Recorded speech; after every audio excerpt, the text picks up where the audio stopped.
Berarti kalau Mas sendiri dengan adanya penolakan gereja kayak gini gimana Mas?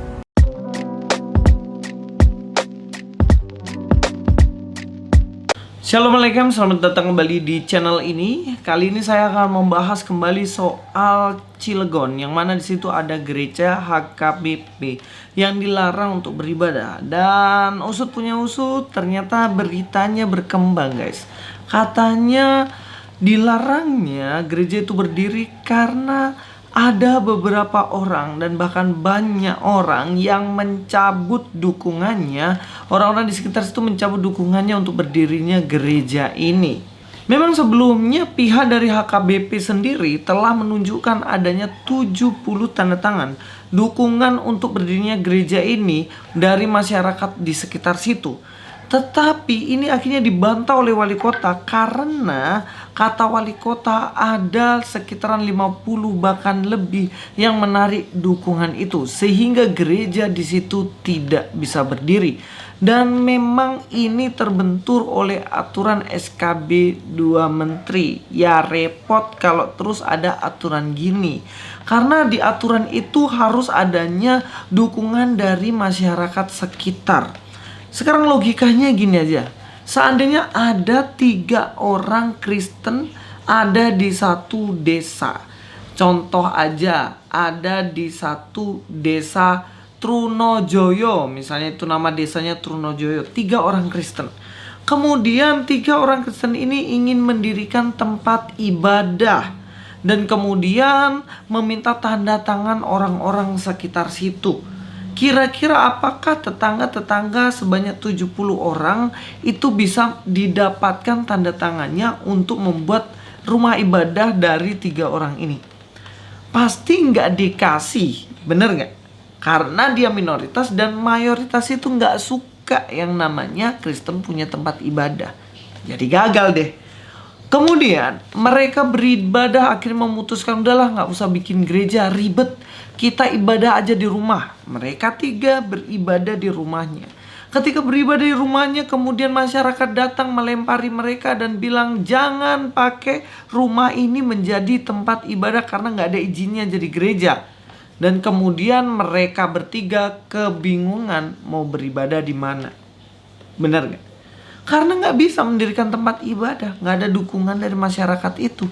Kira-kira apakah peraturan SKB 2 Menteri ini bisa menjadikan keadilan sosial bagi seluruh rakyat Indonesia?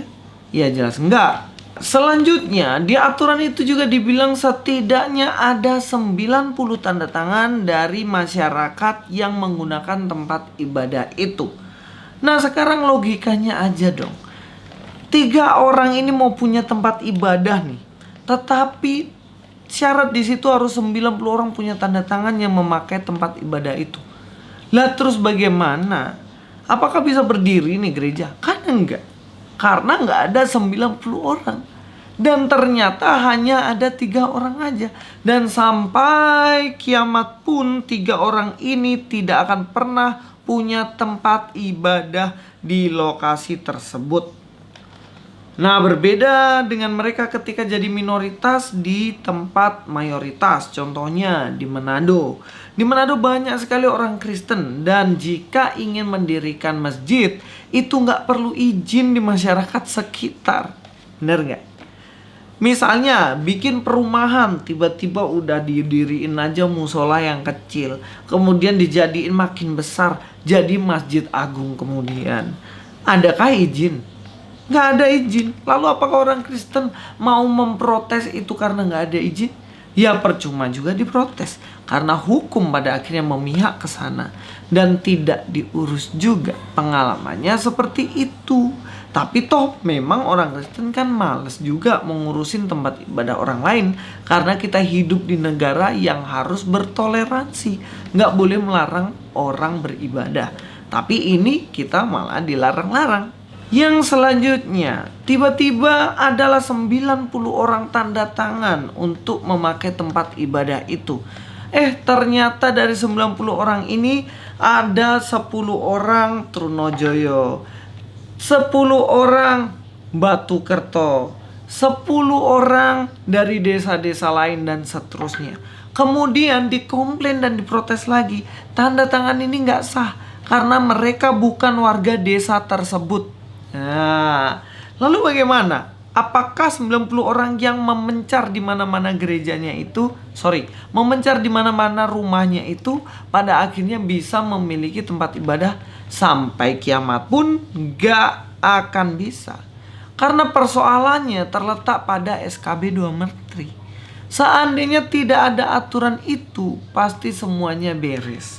Orang mau mendirikan tempat ibadah, silakan aja. Orang mau beribadah di mana tidak dilarang. Itulah kenapa persoalan akarnya ini yang sebenarnya harus dicabut oleh Pak Yakut sebagai Menteri Agama. Karena kalau ini tidak dicabut, maka akan berulang terus menerus sampai kapanpun.